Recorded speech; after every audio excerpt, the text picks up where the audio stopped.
সুপ্রিয় শিক্ষার্থীরা, আশা করি সবাই ভালো আছো। আজকের অনলাইন লাইভ ম্যাথ ক্লাসে উপস্থিত সবাইকে স্বাগত জানিয়ে শুরু করছি।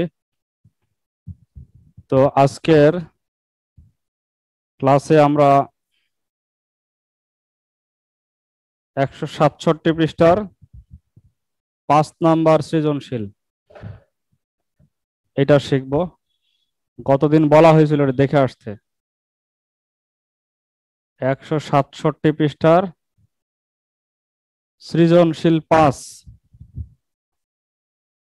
তো এখানে বলা আছে ও কেন্দ্র বিশিষ্ট বৃত্তের বহিস্থ একটি বিন্দু হচ্ছে পি। আসসালামু আলাইকুম। ওয়ালাইকুম আসসালাম। এই বহিস্থ বিন্দু পি থেকে বৃত্তে পিএ ও পিবি দুটি স্পর্শক ও কেন্দ্র বিশিষ্ট, এটা হচ্ছে একটা বৃত্ত। এই বৃত্তের বহিস্থ বিন্দুর নাম হচ্ছে পি। বহিস্থ মানে কি, বৃত্তের উপরে না বাহিরে? বাহিরে। তাহলে পি হচ্ছে বৃত্তের বাহিরে একটা বিন্দু, অর্থাৎ বহিস্থ একটি বিন্দু।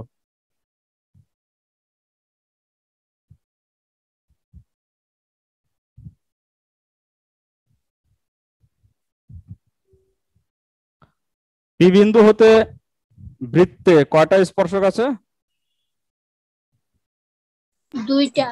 দুইটা, পিএ আর পিবি দুইটা স্পর্শক। কি প্রমাণ করতে হবে? ও কিছু বলেনি এখানে। ক নাম্বার হচ্ছে উদ্দীপকের আলোকে চিত্র আঁকো। এই যে চিত্র আঁকলাম এবং সংক্ষিপ্ত বর্ণনাও দিয়ে দিবে যে চিত্রে কি কি দেওয়া আছে। চিত্রে ও কেন্দ্র বিশিষ্ট একটা বৃত্ত, এবিসি বৃত্ত। বৃত্তের নাম দিতে পারো এবিসি একটা বৃত্ত, ও কেন্দ্র বিশিষ্ট এবিসি একটি বৃত্ত এবং বহিস্থ বিন্দু পি হতে বৃত্তে দুটি স্পর্শক হচ্ছে পি আর পিবি। ক নাম্বার চিত্র এবং সংক্ষিপ্ত বিবরণ দিলেই শেষ হয়ে যাবে ক নাম্বার। এরপরে খ নাম্বার, প্রমাণ করো যে P A equal two PB. তার মানে প্রমাণ করতে হবে স্পর্শ বিন্দু হতে ওই বিন্দু যেই বিন্দু থেকে স্পর্শকটা আঁকা হয়েছে, অর্থাৎ পি বিন্দু, যেটা পি বিন্দু হতে স্পর্শ বিন্দু দুইটার দূরত্ব সমান, এটা প্রমাণ করতে হবে।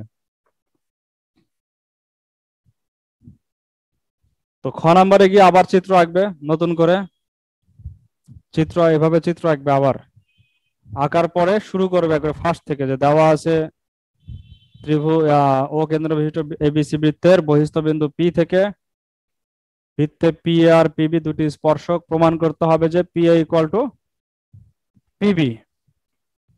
প্রমাণ করতে হবে P A equal two PB. অঙ্কন। এতক্ষণ আমরা যা কিছু বললাম তার মধ্যে কি ও এ, ও বি, ও পি এগুলোর কথা বলা আছে?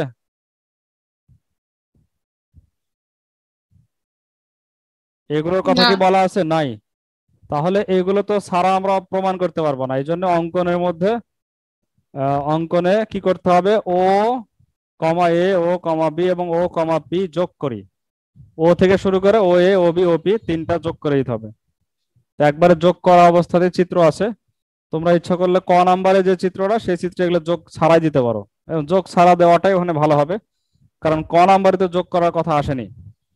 খ নাম্বার এগুলো যোগ করে দিবে। তাহলে ও এ, ও বি আর হচ্ছে ও পি যোগ করি। প্রমাণ। তো এটা প্রমাণের জন্য আমাদের উপপাদ্য নাম্বার 25 এইটা একটু লাগবে। তো 25 নিয়ে আমরা একটু কথা বলবো, তারপরে যদি কোনো কারণে 25টা আসে তাহলে 25 কিভাবে পারবে, তারপরে 26 করতেছি এবং গ নাম্বারও যাব আমরা। 25 নাম্বার উপপাদ্যে কি বলা আছে কারো জানা আছে? বলতে পারবে কেউ? উপপাদ্য 25। বৃত্তের যেকোনো বিন্দুতে অঙ্কিত স্পর্শক স্পর্শ বিন্দুগামী ব্যাসার্ধের উপর লম্ব। বাহ, সুন্দর। বৃত্তের উপরস্থ কোনো বিন্দুতে অঙ্কিত স্পর্শক স্পর্শ বিন্দুগামী ব্যাসার্ধের উপরে লম্ব। এটা আমরা একটু বুঝে আসি, কারণ মুখে মুখে আলোচনা বেশি, তোমরা রিভাইজ দিয়ে দিবে। এটা হচ্ছে পিটি একটা স্পর্শক পি বিন্দুতে, আর ওপি হচ্ছে স্পর্শ বিন্দুগামী ব্যাসার্ধ। যদি আমার চিত্র বাঁকা লাগছে একটু সোজা করে দিই। ডিম হয়ে গেছে তো। আচ্ছা, ওটা ডিম হোক, সমস্যা নেই। এখন এটা আঁকার সময় নেই।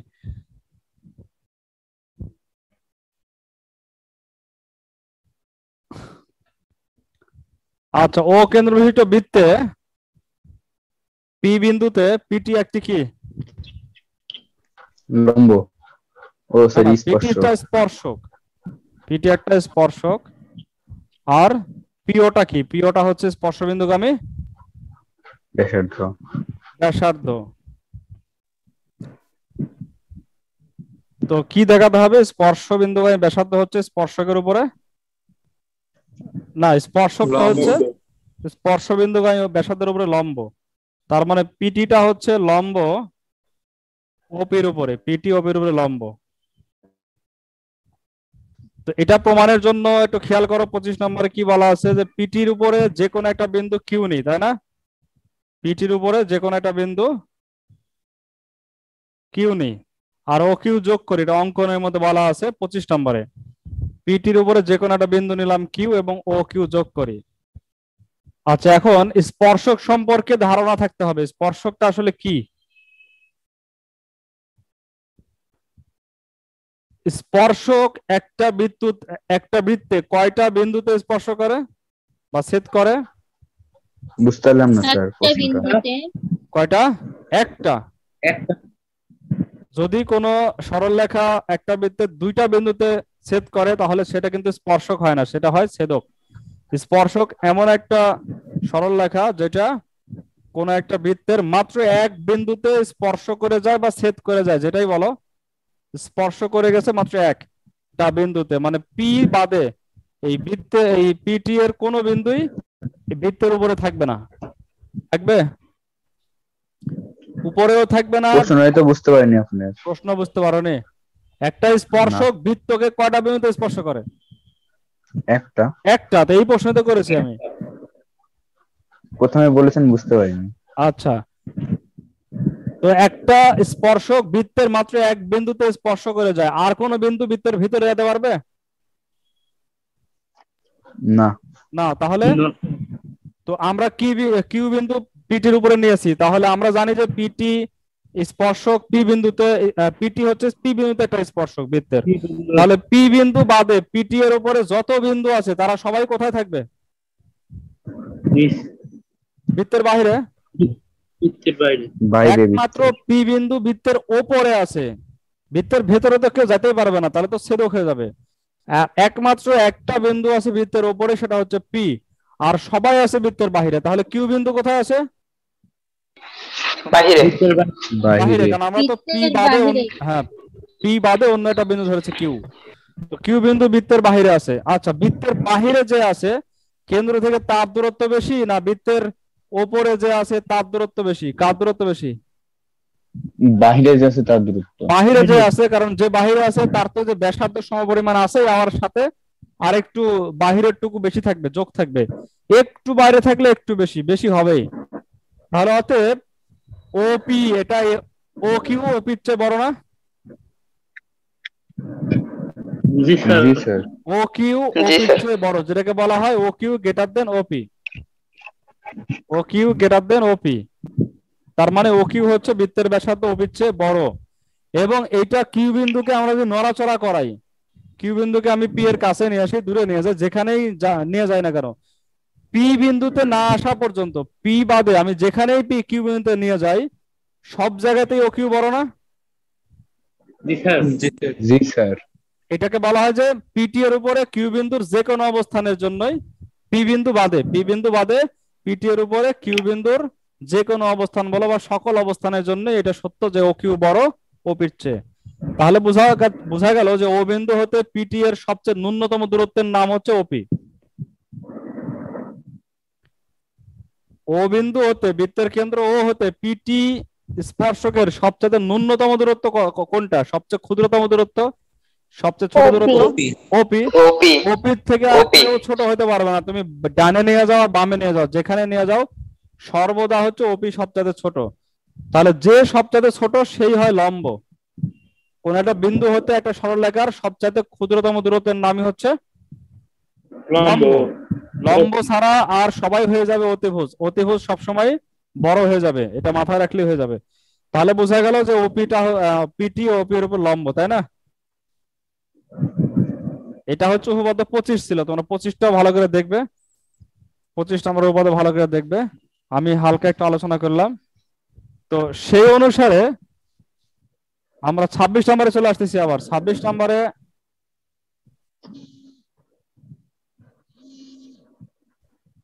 প্রথমে ওএ, এটা কি ওএ? না ওএ না, ওপি। ওপি হচ্ছে স্পর্শক। হ্যালো, ওপি কি? ওপি হচ্ছে স্পর্শক। হ্যালো, কি?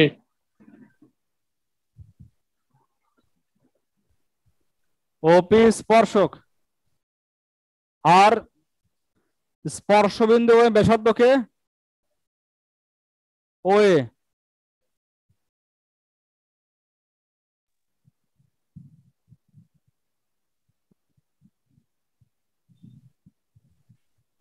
তাহলে নিয়ম অনুসারে কি হবে?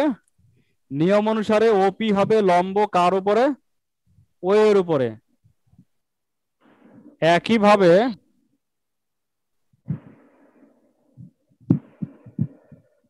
ওপি না, ভুল হয়ে গেল, ওপি তো স্পর্শক না। PA PA. তাহলে পিএ লম্ব ও এ। তাহলে অনুরূপ ভাবে কি পাচ্ছি আমরা? পিবি লম্ব ওবি। পিবি লম্ব ওবি। তাহলে এই দুইটা কোণ কি কোণ হবে? অতএব কোণ ওএপি সমান সমান কোণ ওবিপি, এই দুইটা কোণ হচ্ছে এক সমকোণ। সমকোণ। আচ্ছা, এক সমকোণ, দুজনই এক সমকোণ লম্ব হওয়ার কারণে। এখন এই যে দুইটা ত্রিভুজ, একটা ত্রিভুজের নাম ত্রিভুজ ও এপি, ও ত্রিভুজ ও বিপি, দুজনই সমকোণী ত্রিভুজ।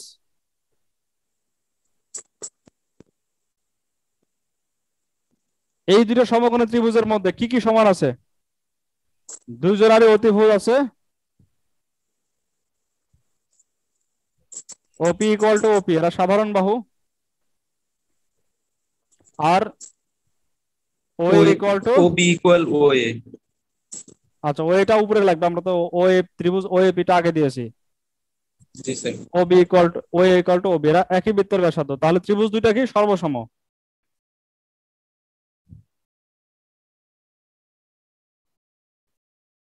এটা হচ্ছে সমকোণী ত্রিভুজের অতিভুজ বাহু উপপাদ্যের মাধ্যমে সর্বসম। বোঝা গেছে? তাহলে এখান থেকে কি পাওয়া যাবে? যেটা আমাদের দরকার, পি এ সমান সমান পিবি। পিবি। পি এ সমান সমান পিবি। এটা তো সবাই পারবে নাকি? ইনশাআল্লাহ। আচ্ছা, এবার গ নাম্বারে আসো। গ নাম্বারে বলা আছে যে প্রমাণ দেখাও যে ওপি, এই যে ওপি রেখাংশ, এটা হচ্ছে এবি স্পর্শজয়ের লম্ব সমদ্বিখণ্ডক প্রমাণ করতে হবে। স্পর্শ জ্যা যেটা আছে এখানে, স্পর্শ জ্যা কে? যে দুইটা বিন্দুতে স্পর্শ করেছে সেই দুইটা বিন্দুর যোগফলটা হবে স্পর্শ জ্যা। স্যার এবি ঠিক না স্যার? হ্যাঁ, এবি হচ্ছে স্পর্শ জ্যা। তো আমরা মনে করি স্পর্শ জ্যা এবি, এটা ওপি কে এম বিন্দুতে ছেদ করেছে, এটা আমরা মনে করব। এবি হচ্ছে স্পর্শ জ্যা যেটা ওপি কে এম বিন্দুতে ছেদ করেছে। কি প্রমাণ করতে হবে? প্রমাণ করতে হবে হচ্ছে ওপি হচ্ছে এবি স্পর্শজার লম্ব সমদ্বিখণ্ডক। তো লম্ব সমদ্বিখণ্ডক, এই কথার মধ্যে দুইটা কথা আছে। লম্ব একটা কথা, আবার সমদ্বিখণ্ডক আরেকটা কথা। লম্ব মানে হচ্ছে দেখাতে হবে ও এম অথবা ওপি এটা হচ্ছে এবির উপর লম্ব। আর সমদ্বিখণ্ডক মানে হচ্ছে এম আর বিএম সমান। এম আর বিএম সমান হলে এটা দুই ভাগে ভাগ করেছে, আর সমান না হলে দুই ভাগে ভাগ করেনি। আর লম্ব হচ্ছে সমকোণ থেকে আমরা লম্ব দেখাতে পারবো, তার মানে ও এম এ আর ও এম বি সমকোণ দেখাতে হবে। তো উপপাদ্য 17 করা আছে অনেকের আগে, বৃত্তের কেন্দ্র থেকে ব্যাসভিন্ন জ্যায়ের উপর অঙ্কিত লম্ব ওই জায়গায় সমদ্বিখণ্ডিত করে, ওটার মতো অনেকটা। তো আমাদের টার্গেট হচ্ছে আমরা এই ত্রিভুজ আর এই ত্রিভুজকে সর্বসম। স্যার আরেকবার একটু ভালো করে বুঝিয়ে দেন। না, লম্ব সমদ্বিখণ্ডক মানে কি কি লাগবে? লম্ব সমদ্বিখণ্ডক মানে হচ্ছে আমাদের প্রমাণ করতে হবে লম্ব এবং সমদ্বিখণ্ডক দুইটা প্রমাণ করতে হবে। লম্ব সমদ্বিখণ্ডক তার মানে ওপি রেখাংশ এবি স্পর্শ জ্যায়ের উপরে, স্পর্শ জ্যা এর লম্ব সমদ্বিখণ্ডক। কয়টা কথা আছে এখানে? দুইটা কথা। লম্ব মানে তো লম্ব প্রমাণ করতে হবে, ওপিটা হচ্ছে এবির উপরে লম্ব। লম্ব মানে এই যে কোণ যেটা আছে ও এম এ আর ও এম বি, এই দুইটাকে সমকোণ প্রমাণ করতে পারলে লম্ব প্রমাণ হবে। আর সমদ্বিখণ্ডক প্রমাণের জন্য কি করতে হবে? এম আর বি এম কে সমান প্রমাণ করতে হবে, তাহলে সমদ্বিখণ্ডক হবে। ঠিক আছে, তো অঙ্কন কিছু করতে হবে না, শুধু মনে করার মধ্যেই বিষয় নির্বাচনের মধ্যে বলে দিবে যে এবি স্পর্শজা ওপি রেখাংশকে এম বিন্দু ছেদ করেছে, এটা মনে করি। প্রমাণ করতে হবে যে ওপি রেখাংশ এবি স্পর্শজার লম্ব সমদ্বিখণ্ডক। তো সরাসরি আমরা প্রমাণে চলে যাচ্ছি।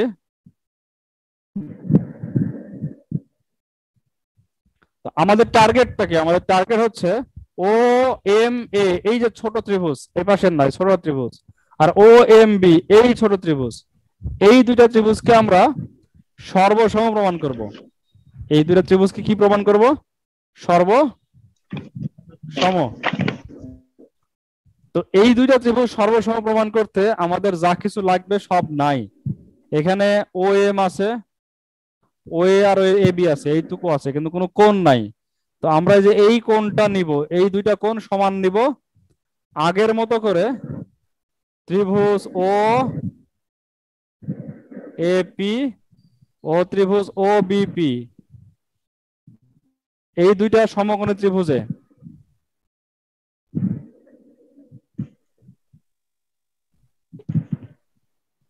এরা স্যার আমি সমকোণী একটা ত্রিভুজ। কথা বলবো স্যার।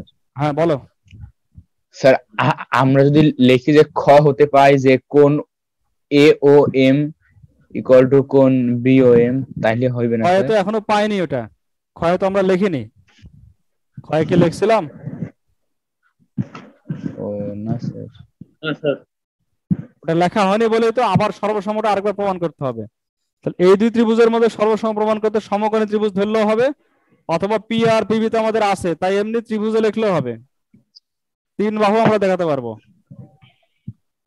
এই দুই ত্রিভুজের মধ্যে কি আছে? ওপি ইকুয়াল টু ওপি ওপি, তারপরে আছে ও এ ইকুয়াল টু ওবি, তারপরে আছে হচ্ছে P A equal two PB. এটা তো নাম্বারে, হ্যাঁ P A equal two PB, দুইটা সবগুলো আছে। তাহলে অতএব ত্রিভুজ ও এ পি সর্বসম ত্রিভুজ ও বিপি এর বাহু বাহু বাহুদের সর্বসম হয়ে গেল। এখান থেকে আমরা কি নিব? এখানে আমরা ওই কোণটা নিব, কোণ হচ্ছে এ ও পি ইকুয়াল টু কোণ বি ও পি। আচ্ছা, এটাকে একটু আমরা সংক্ষেপ করি। এ ও পি কে আমরা লিখতে পারি এ ও এম, আর বি ও পি কে লিখতে পারি বি ও এম। ঠিক আছে sir A M M M লিখলেন কেন? এ ও এম, যে এই দুই কোণ দরকার আমার, এই দুই কোণ। প্রথমে এ ও পি ছিল, এ ও পি ছিল, এম এর হিসাব আপাতত এখানে নাই, এম এর হিসাব এখন পরের ত্রিভুজে যাবে। এখন যখন ছোট ত্রিভুজে যাবো তখন এম এর হিসাব আসবে, এজন্য আমরা আগেই এ ও এম আর বি ও এম ছোট করে নিলাম। এইবার আসো ত্রিভুজ ও এম এ ও এম এবং ত্রিভুজ ও এম বি, এই ত্রিভুজ দ্বয়ের মধ্যে কি কি সমান আছে? এই ত্রিভুজ দ্বয়ের মধ্যে O A equal to O B আছে, এই ত্রিভুজ দ্বয়ের মধ্যে O M equal to O M আছে, এ এম আর এম বি এম টেম নাই, এম নাই, কোণ আছে, কোণ আছে A O M equal to কোণ বি ও এম। অতএব ত্রিভুজ ও এম সর্বসম ত্রিভুজ ও এম বি, এটা তোমার হচ্ছে বাহু কোণ বাহু। ও এম। তো এই যে ত্রিভুজ ও এম এ আর ও এম বি সর্বসম হলো, এখান থেকে এখন আমরা কি কি নিব? আমাদের যেহেতু প্রমাণ করতে হবে দুইটা, লম্ব আবার সমদ্বিখণ্ডক, তো সমদ্বিখণ্ডকটা আগে নিয়ে নি। অতএব এ এম ইকুয়াল টু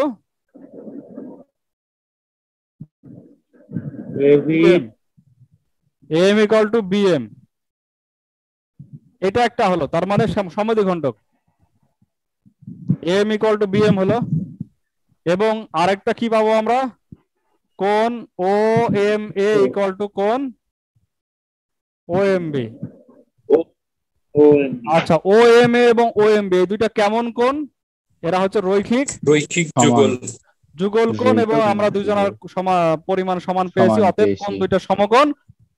সুতরাং লম্ব এবং সমদ্বিখণ্ডক দুটাই কিন্তু পেয়ে গেলাম। এখানে আছে সমদ্বিখণ্ডক আর নিচে সমকোণ পাবো, মানে হচ্ছে লম্ব পাবো, অর্থাৎ নিচের লেখাটা উপপাদ্য 17 মতো লেখা হবে। তো তোমরা কি বুঝতে পারছো গ নাম্বার পারবে? ইনশাআল্লাহ।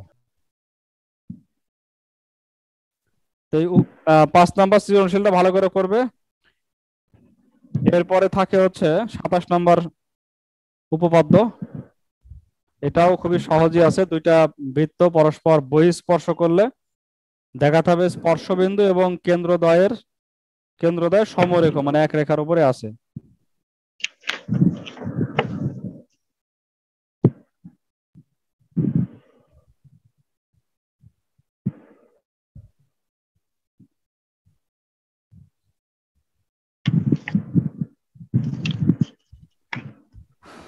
তো পরবর্তী ক্লাস, সামনের যে ক্লাস হবে সেই ক্লাসে ইনশাল্লাহ আমরা সম্পাদ্য করে দেখব। সম্পাদ্য 7 থেকে শুরু করে, না সম্পাদ্য 8 থেকে, 7 লাগবে না, সম্পাদ্য 8, 9, 10, 11 চারটা সম্পাদ্য ভালো করে পড়বে। সম্পাদ্য তোমরা দেখে আসো আগেই, তাহলে সুবিধা হবে। সম্পাদ্য 8, 9, 10, 11। 8 নাম্বারে এটারই অঙ্কন আছে, যে স্পর্শকারী অঙ্কন আছে। 9 নাম্বার পরিবৃত্ত, 10 নাম্বার অন্তবৃত্ত, 11 নাম্বার হচ্ছে বহির্বৃত্ত। এই 3 প্রকার বৃত্ত আছে, এগুলো আমরা শিখবো ইনশাল্লাহ সামনের দিন। শেখা বলতে তো সব এগুলো হয়ে গেছে, রিভাইজ চলছে এখন ক্লাস। তো সেখান থেকে তোমাদের সম্পাদ্যের অঙ্কটা আসবে, জ্যামিতি। আর যেটা আমি করালাম গত ক্লাস এবং আজকের ক্লাস 23, 24, 25, 26, 27, সাথে যে অনুশীলনের 8.4 যেটা করালাম, এগুলো থেকে একটা প্রশ্ন আসবে। তো দুইটা গেল, আরেকটা আসবে তোমাদের সেই যে 14 নম্বর অধ্যায়ে 32, 33, 34, 35 করানো হয়েছিল সেখান থেকে। তো ঠিক আছে, আজকে এ পর্যন্তই।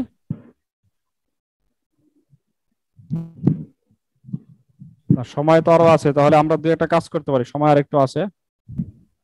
এটা নিয়ে কোনো সমস্যা আছে কারো? না স্যার। না স্যার। যেহেতু সময় আছে আমরা একটু কাজ করতে পারি, সেটা হচ্ছে সম্পাদ্য দুই একটা দেখতে পারি, তোমরা আগাতে পারবে। তাহলে দুইটা সম্পাদ্য এখনই দেখাই দিই।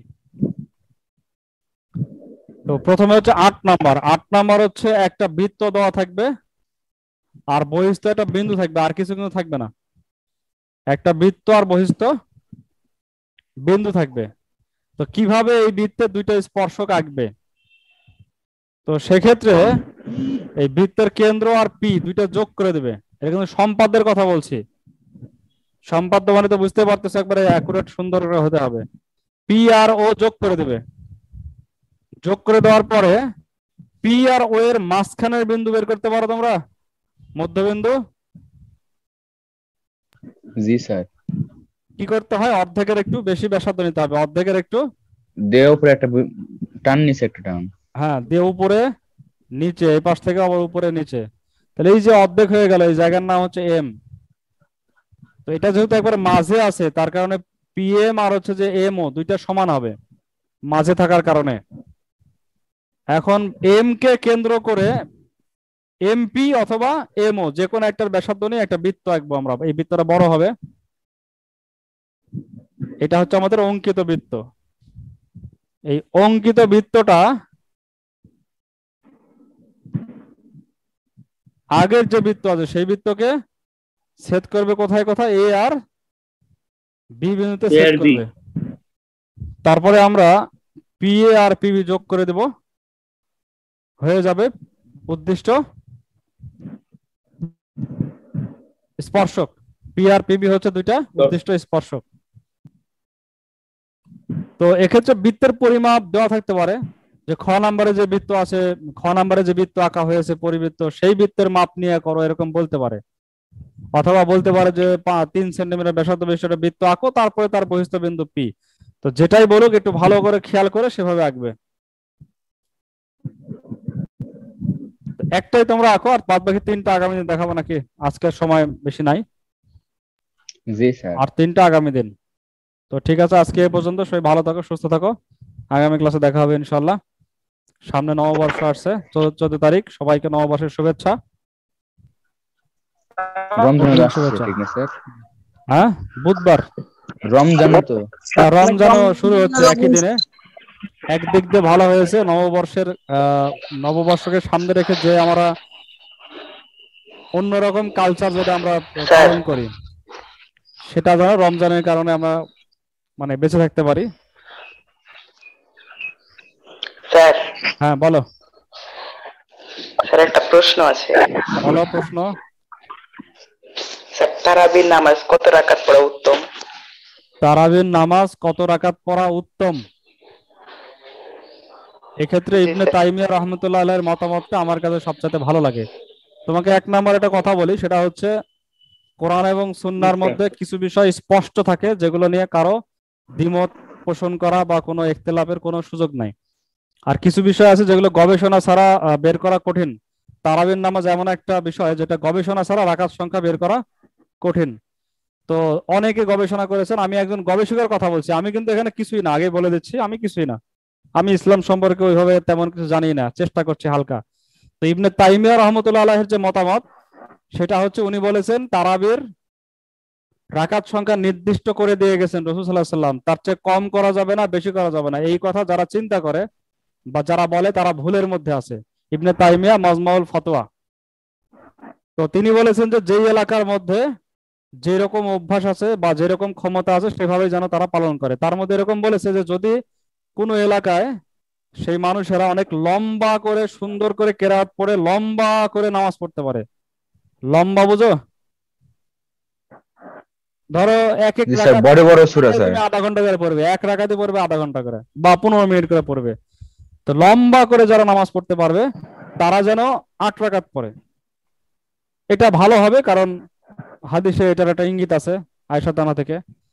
যদি কোনো এলাকার লোক লম্বা করে নামাজ পড়তে না পারে, কারণ হাত পা মানে কি অবস্থা, অনেকের তো কি বলে জামাতের যেহেতু নামাজ, তো অনেকের সমর্থ না হতে পারে, সেক্ষেত্রে কি করবে, রাকাত সংখ্যা বাড়িয়ে দিয়ে লম্বাটা একটু কমায় দিবে। সেক্ষেত্রে 12 অথবা 20 রাকাত পড়া হতে পারে। 20 রাকাতের ব্যাপারে উনি বলেছেন যে এটা উম্মতের অনেক মানুষ অনেক আমল করে আসছে, অনেকে এটা আমল করে আসছে। তা 8কে অস্বীকার করেনি, 20কে অস্বীকার করেনি। এরপর বলেছে যদি আরো সামর্থ্য কম থাকে, যে না অত আরো আরো দুর্বল আমরা, তাহলে তারা যেন রাকাত সংখ্যা আরো বাড়িয়ে দেয়, 36 রাকাত পড়তে পারে। ইমাম মালিক রহমাতুল্লাহ রেওয়ায়েত আছে, আরেকটা রেওয়ায়েতে 60 রাকাতের কথা আসছে। তো সর্বোপরি সবচেয়ে মেন কথা হচ্ছে যে তারাবির রাকাতের কোয়ালিটিটা যেন ঠিক থাকে, যে তুমি কতক্ষণ সময় ধরে কত সুন্দর করে পড়ছো, কোয়ালিটিটা যেন ঠিক থাকে। সেখানে 8 হোক, 20 হোক, 36 হোক, 60 হোক, এবং যে এলাকার লোক যেভাবে অভ্যস্ত সেখানে আর নতুন করে কিছু করার দরকার নাই।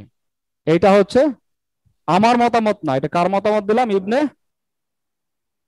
তাইমিয়া। নাম মনে রাখো, ইবনে তাইমিয়া, যাকে সবাই শ্রদ্ধা করে, সর্বমহলের সবাই যাকে শ্রদ্ধা করে, বিশাল বড় এক গবেষক ছিলেন ইবনে তাইমিয়া। শাইখুল হাদিস ইবনে তাইমিয়া রহমতুল্লাহ আলাইহি তার কিতাব মাজমাউল ফতোয়ার মধ্যে দিয়েছেন। তো আমি এটাকে পছন্দ করি, এটা খালি বললাম যে আমি এটাকে এই মতামতটাকে পছন্দ করি, এবং আমি নিজে যেখানে যেরকম থাকে সেরকমই পড়ি। 8-এর এলাকায় গেছিলাম যখন 8ও পড়েছি, 20ও পড়েছি। বেশিরভাগ সময় আমি 20 পড়ি, কারণ আমার যেখানে যেখানে থাকি সব জায়গাতে 20। তবে জি স্যার। অবশ্যই যেন 36 সুন্দর করে, কখন করে পড়েছেন? যেন কোরআনের মর্যাদা রক্ষা করে সুন্দর করে যাতে পড়া হয়। তো ইনশাল্লাহ আমার নিয়ত আছে এবার আমার এলাকায় তো 20 টাকাতেই হবে, খতম তারাবিও হবে। আমারই এক ভাগ্নে আছে এবং সাথে মুয়াজ্জিন আছে। তো আমার নিয়ত আছে আমি তাদের সাথে কোরআন সুন্দর করে খতম করব। দুজনকে, একজনকে বলেছি আমি যেন সুন্দর করে পড়বে আস্তে আস্তে করে। তারপরে বিভিন্ন চাপ থাকে, তো আল্লাহ তাআলা যেন একটু সহজ করে দেয়। তো বিষয়টা পরিষ্কার হয়েছে নাকি? ভালো, কে বলছিলে যেন? জি স্যার। স্যার আমি ইয়াদ। হ্যাঁ, বিষয়টা পরিষ্কার হয়েছে, তবে এর চেয়ে বেশি বাড়াবাড়িতে আর যাওয়া ঠিক না। এর থেকে বেশি আর কোনোতে দরকার নাই। হ্যাঁ, কেউ মনে করতে পারে আমাদের কাছে এটা বেশি ওকে স্যার। উত্তম, কেউ মনে করতে পারে ওটা বেশি উত্তম, ওই পর্যন্ত থাক, শেষ। এখানে আর কোনো দরকার নাই। কোনো এলাকায় কম বেশি হতে পারে, এমনকি যেখানে 20 আছে সেখানেও কেউ কম পড়ে চলে আসতে পারে। তো ঠিক আছে, সবাই ভালো থাকো। তো রোজা ফরজ, এটা আমরা রাখার চেষ্টা করি। আর তারাবির নামাজটা হচ্ছে সুন্নত, সে মানে সেটা অবশ্যই ফরজের চেয়ে কম মর্যাদাপূর্ণ, ফরজের মতো অবশ্যই না। তো ফরজ আমরা আগে পালন করার চেষ্টা করি, তারপরে সুন্নত। তো ঠিক আছে, সবাই ভালো থাকো। সামনের কাছে দেখা হবে ইনশাআল্লাহ। আসসালামু আলাইকুম ওয়া রাহমাতুল্লাহি ওয়া বারাকাতুহু। আসসালামু আলাইকুম স্যার। ওয়া আলাইকুম আসসালাম।